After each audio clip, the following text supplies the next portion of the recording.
Hi, this is Michelle and welcome back to Call Me Crazy. Today is Wednesday, January 22nd, 2025 when I'm recording this video. I did a video a couple days ago about talking about the Matrix.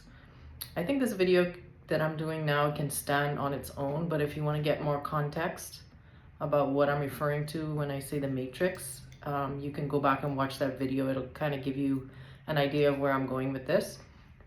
And one of the first things I touched on in that video was the issue or the topic of immigration. And I'm not giving anybody any advice about immigration. I'm not a lawyer. I'm not a consultant. I'm not anything. I don't have any professional certifications when it comes to immigration. So I'm not giving advice. I'm simply going to tell you about my experience and what I did to immigrate to this country and the process I had to go through. I'm just going to talk a little bit about that, and then the timing of this video is very unique, I guess, in that Trump was just inaugurated a couple days ago, and this is one of the hot topics right now is immigration. And towards the end of the video, I'm going to kind of give my opinion and my take on the whole immigration situation and what I think about it. And so when I first talked about moving to the United States when I was in the Bahamas, when I was literally at the point where I was resigning from my job and packing up everything and literally physically moving.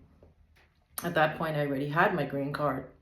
So I was in the process of physically moving.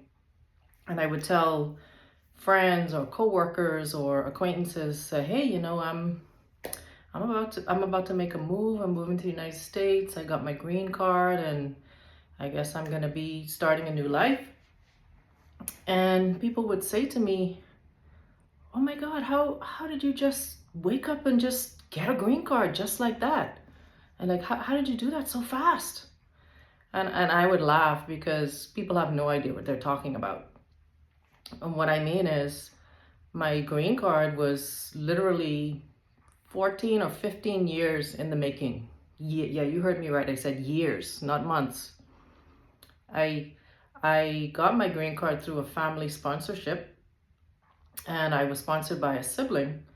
And if you are sponsored by a sibling, the wait time is approximately 14 to 17 years.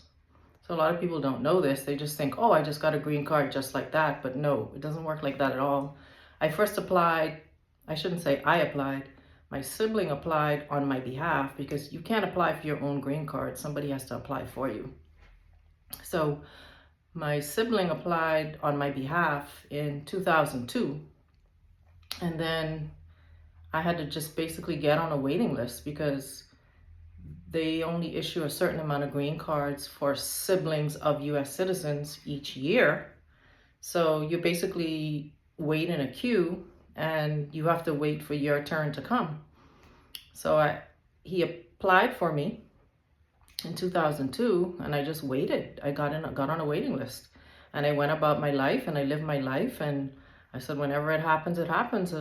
Whenever the time comes, I'll deal with it then. So that was 2002.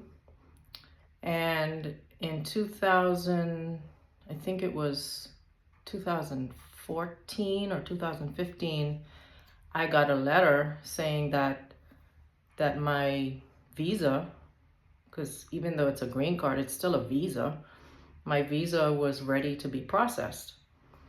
So even from that point, I still had many steps I had to take. I had to get a medical clearance. I had to do background checks. I had to do an interview. I had to pay fees. So even from when they said, okay, we're ready for you now, to the point where you actually physically get your green card, I think that time was maybe 1 to 2 years, something like that. So fast forward to 2016 was when I actually physically got my green card and started the process of moving. So from 2002 to 2016, it's like 14 years. So I only laugh when people say, oh, how did you get a green card so fast? It's not fast at all. And it's a very arduous, rigorous process that you have to go through, and you're vetted very, very, what's the word? It's a very strict vetting process. You know, there's criminal background checks, there's medical clearances you have to do, there's character references, there's tons of things you have to do. So it's not an easy process. So I did it the right way. I kept my life in order. I never got in any trouble. I was never arrested. I was never into any criminal behavior. I mean, I barely even got a speeding ticket. I think I got one speeding ticket like 30 years ago. So I did it the right way. I kept my life in order and did all the right things, even when I would come to the US just to visit on a visitor visa. I always followed the rules and I always did what I was supposed to do. So I never got myself in any problems. So even though it was quote unquote easy for me to get the green card because my case was very straightforward, at the same time, it's very lengthy. It's an extremely lengthy process, and it's also very expensive because there's lots of fees you have to pay. And I never used a lawyer. I did all the paperwork myself. And I also helped other family members go through the same process, and we never used a lawyer. And I'm now a citizen, and one of my other family members is now a citizen, and we never used a lawyer. So I'm intimately familiar with how the process works. And so that was the first topic I spoke about when I talked about being in the matrix, because it's tons and tons of paperwork. It's a long, arduous process. It's very expensive. There's lots of hoops you have to jump through. So it definitely can be very complicated, and it's a very, very long process. So people who are from this country have no idea what we have to go through to do things the right way and to come here and follow all the rules and follow all the laws. It's not an easy thing to do. Now, I want to touch on my thoughts or my opinions on the whole immigration topic now that Trump literally has only been in office for 3 days now. And it's a very hot button topic right now. Everybody's talking about immigration and everyone should be deported and they're going to do raids and all undocumented people have to leave. And, you know, these are the things that are being spoken about. And he spoke about this a lot on his campaign trail before he got elected. Now, I think that immigration is it's very complicated, and it's not black and white, and it's extremely nuanced. Now, when I say that, what I mean is people who come to this country as adults from other countries, and they fully know what they're doing. They come with their eyes wide open. They fully know that they're not following the laws. They fully know that they're not entitled to an immigration benefit. They fully know that they're trying to work the system. They fully know that they're going to try to come through the back door to get an immigration benefit. Those type of people, I think, should go, in my opinion. These people come as adults. They know what they're doing. They know they're working the system. They know they're trying to get over on the United States and get something that they're not entitled to. Those type of people, I don't think they should be here, and I think they should go. However, there's a lot of situations that are not so black and white. It's extremely nuanced, extremely complicated. I can give you an example of what I mean. So let's say you came to the United States when you were 2 years old with your parents from another country. You had no control over it. You were 2 years old. Your parents brought you here. Your parents are undocumented. So therefore, you are undocumented. So if you come here 2 years old, and this is the only place that you know, because you're not going to remember anything from being a baby. You come here to the United States, and this is the only life that you know. You grew up here since you were 2 years old. So fast forward, you're now 18, 19, 20, and then you try to get a driver's license and you can't get one. You try to get a social security number, you can't get one. You try to get a job, maybe you can, maybe you can't, depends. Should that person be deported? They did nothing wrong. They came here when they were 2 years old. Their parents brought them here. They had no control. They had no choice in the matter. And now they're 25 years old, and this is the only place they know. They can't get any documents. They can't get a green card. They can't become a citizen because they have no pathway. Because you have to have a pathway. I mean, I don't want to get into all the immigration laws. I mean, I'm not a lawyer, but I have an idea. You have to have a pathway in order to get a green card. These people in this situation, they have no pathway. So what do? Should they be deported? I don't think so, because they did nothing wrong. They came as children and they had no control over the situation. So that's a situation where it's extremely nuanced, and how do you deal with those situations? Another situation is you are a foreigner, you meet your American spouse. You guys date, you fall in love, and you get married. You move here and you get married to your American spouse. So these immigration matters, meaning like applying for a green card, these things can take years to process in some cases, 2, 3, 4 years, depending on your individual situation. So you get married to your American spouse, you move here, you start a life, you're in the process of applying for your immigration benefit, could take 2, 3, 4 years, and you experience domestic violence.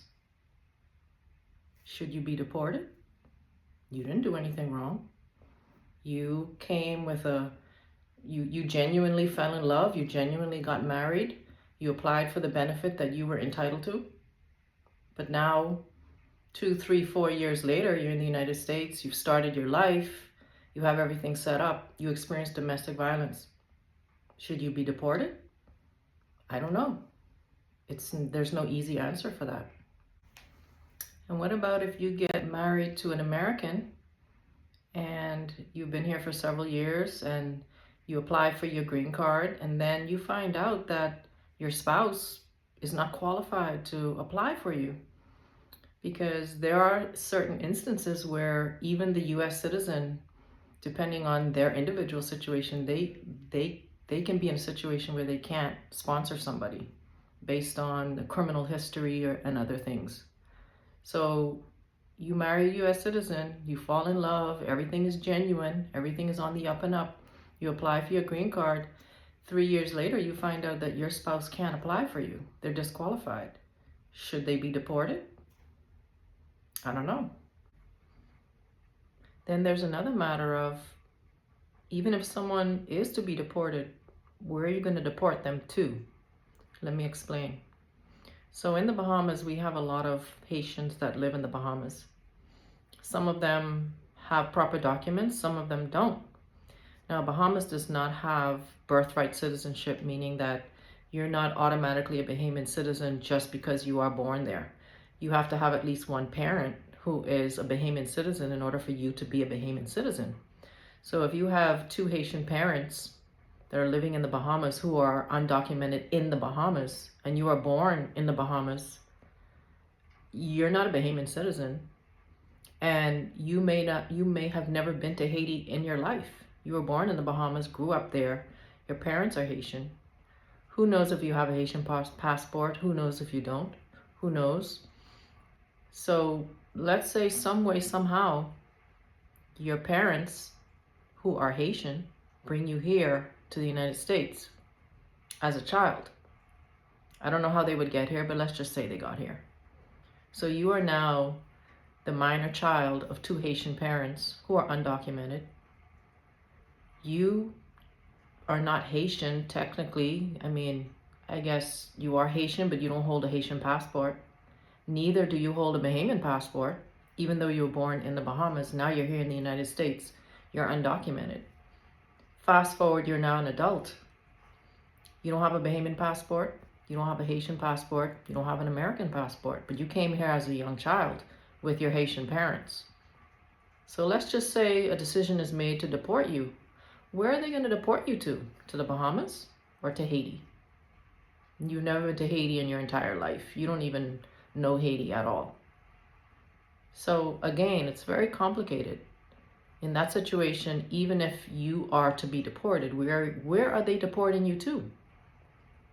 So there's no easy answer.